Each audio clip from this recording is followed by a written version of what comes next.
Hello, welcome back to my channel. So today I'm just going to be answering some questions that I've gotten on some of my other videos pertaining to psychiatry, medical school, that type of stuff. The first question says, thank you so much, your videos help me a lot. I appreciate that. It says, I have a question, crying face emoji. Is psychiatry residency years easier than other specialties?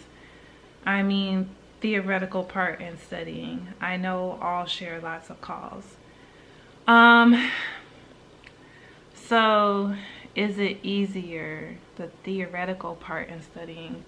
I'm not sure what you mean by theoretical part, but in general, is it easier than other specialties? So I would say no.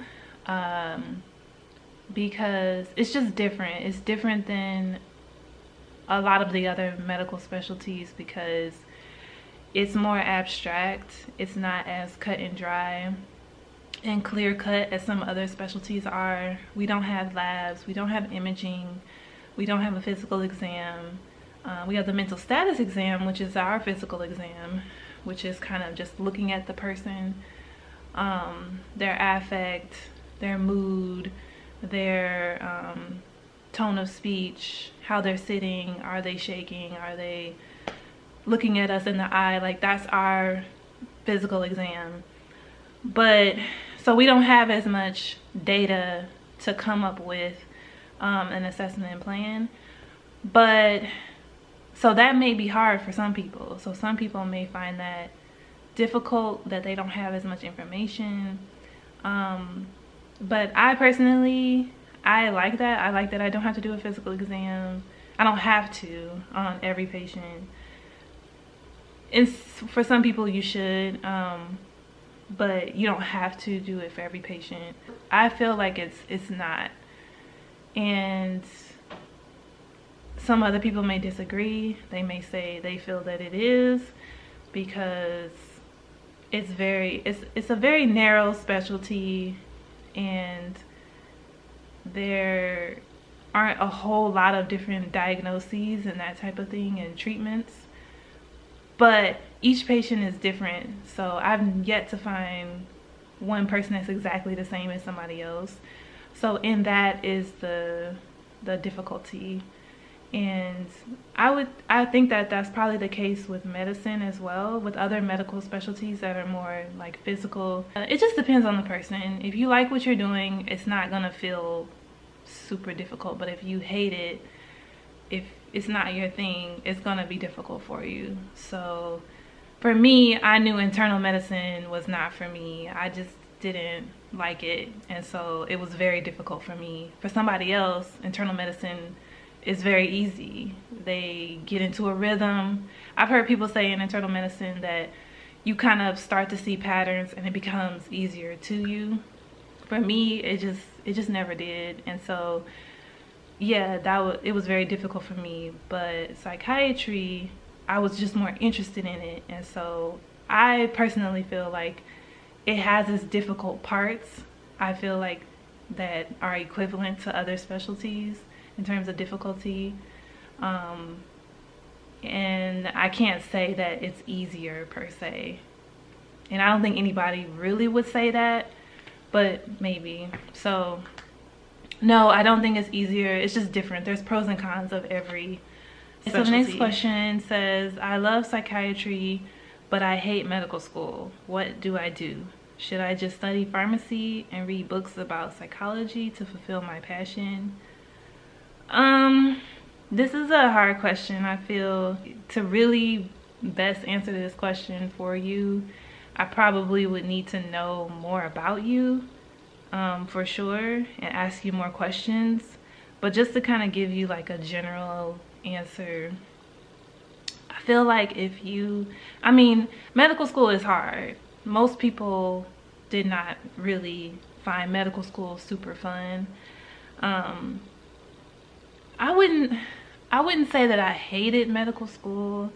It was difficult, but it was interesting because it felt good to be working towards a goal, and to be learning all the information that you're learning, but it can be overwhelming. So I can understand your disdain for medical school. You're not alone. But my thing is if you hate medical school, like if you know that medical school is just like the bane of your existence, I would probably advise you to kind of like think about why you're there, if this is something you really want to do, because it's just gonna get more and more, I don't know if I would say difficult, but you're just gonna get more and more responsibility. Like being a doctor is medical school with responsibility now.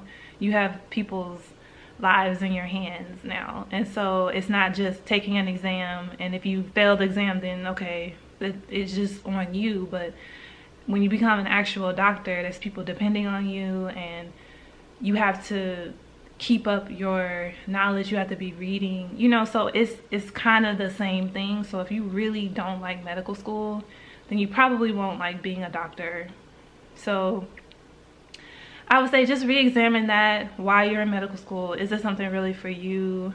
Is it something that you could do for the rest of your life? If not, then maybe reconsider something else, you know, because yeah, it's a lot, you know, with the loans and the time requirement that you have to put in order to train to be a doctor. So I would say really do some soul searching and find out if this is something that you really want to do. And maybe you would be better off being a psychologist or a therapist, or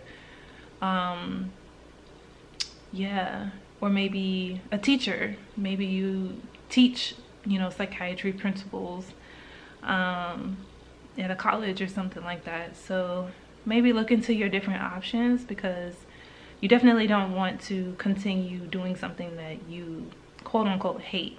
So I would say, yeah, just really look into yourself, find out what it is you really want to do. Okay, so the next person, she basically said that she's an undergrad, she loves psychology, she's planning to go to medical school and be a psychiatrist, and she asks, does getting into a prestigious medical school matter? It depends on what your goals are. For the most part, I feel like it doesn't. It really doesn't. Nobody really, I mean, if you're trying to get into like a prestigious residency program, then maybe, because it'll look better on your resume. But if you're a stellar medical student at any, you know, medical school that you go to, then you can get into a really good residency program. But again, that I feel like doesn't really matter either, like getting into a prestigious medical school, unless you just want to be able to say, I went to Harvard medical school and I went to, you know, Mass Gen residency program. Like if you want to say that and be able to say that, then great. But there's a lot of people that went to a state medical school and went to a pretty unknown residency program, and you can do amazing things from there too. It's all about what you put into it, not necessarily the name of the school that you go to. So if you work really hard, if you put in the work, then you can be a great doctor no matter what medical school or residency you go to. So yeah. Okay, so the next question says, I am beginning university next year.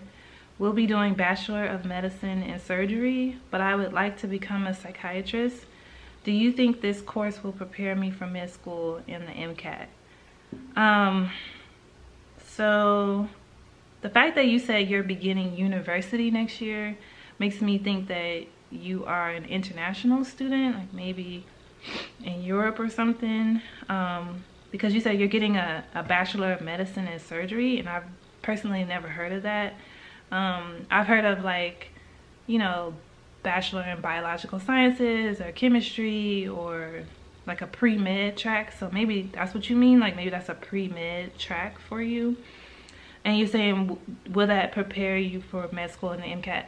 So I don't know, because I don't know what this bachelor entails, But I will say that, again, it's what you put into it. So I'm sure if you did the bare minimum in this program, then you probably could have trouble doing passing the MCAT or getting a good score on the MCAT, and doing well in medical school. It just depends on what you put into it. You know, if you work really hard and really learn the information, and it's really like solidified in your brain through like really good study skills, then I'm sure you'll be prepared. But I've known plenty of people, I've seen plenty of situations where people were in like a biology or pre-med or whatever, and still have trouble passing or doing well on the MCAT, or doing well in medical school, because medical school is very different than undergrad in America. It sounds like you're outside of America. So you're asking, will this major prepare you? I think that you just have to make sure, like I said, that you are studying and really trying to retain the information from day one, so that you don't have to relearn it over and over again and get overwhelmed. And just try to do the best that you can. I can't say whether or not this type of degree will make you ready, but if that was the case, then every single person that's ever done like biology or chemistry would do well on the MCAT. And in America, that's not the case. So it's really like what you put into it on an individual basis, and you really are like kind of competing against your other peers who all are doing that same track most likely.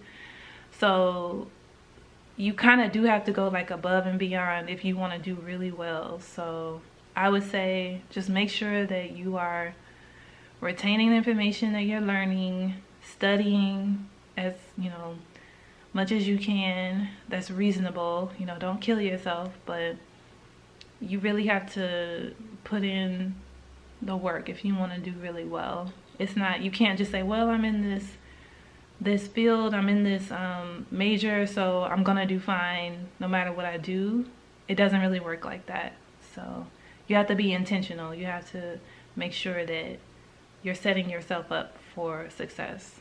So a lot of people do MCAT, study classes and study courses on top of their major, to make sure that they're going to do a good job. A lot of people take MCAT several times, even if they did really well in undergrad in a science field. So it's all about the individual.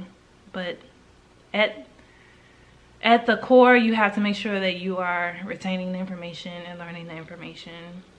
Yeah, and it's so many different factors. If you're a good test taker, some people are just good test takers. Some people have memories where they can just remember everything. But if that's not you, you have to make sure that you're doing everything you can to retain the information. So I would say don't rely on just the fact that you're in a certain type of major, because unless this school advertises that everybody that takes this major does well on the MCAT and that they're going to prepare you from the MCAT, and then maybe if that's the case, then sure. But in most schools, that they don't guarantee that. They just guarantee that you'll get a degree if you pass all the classes. They don't really say like you'll do well on the MCAT, because that's kind of your own independent study. So I would say don't rely on just a major. Make sure that you're doing your work. Make sure that you are preparing for MCAT. If you need to take an MCAT study course, then do that. It's not just like a final at the end of a class. It's a lot of information. So learning all that you can as early as possible in terms of what you need to know and how you should be studying, or maybe even studying a little bit every day for the MCAT on top of your schoolwork, that might be helpful. I would say don't just solely rely on your major to prepare you for the MCAT. yeah, I would say don't do that. Make sure you're studying on your own as well. So I think that's all the questions that I'm gonna answer in this Q&A. And yeah, if you have any other questions, leave it down below, and I'll see you in the next video. All right, peace.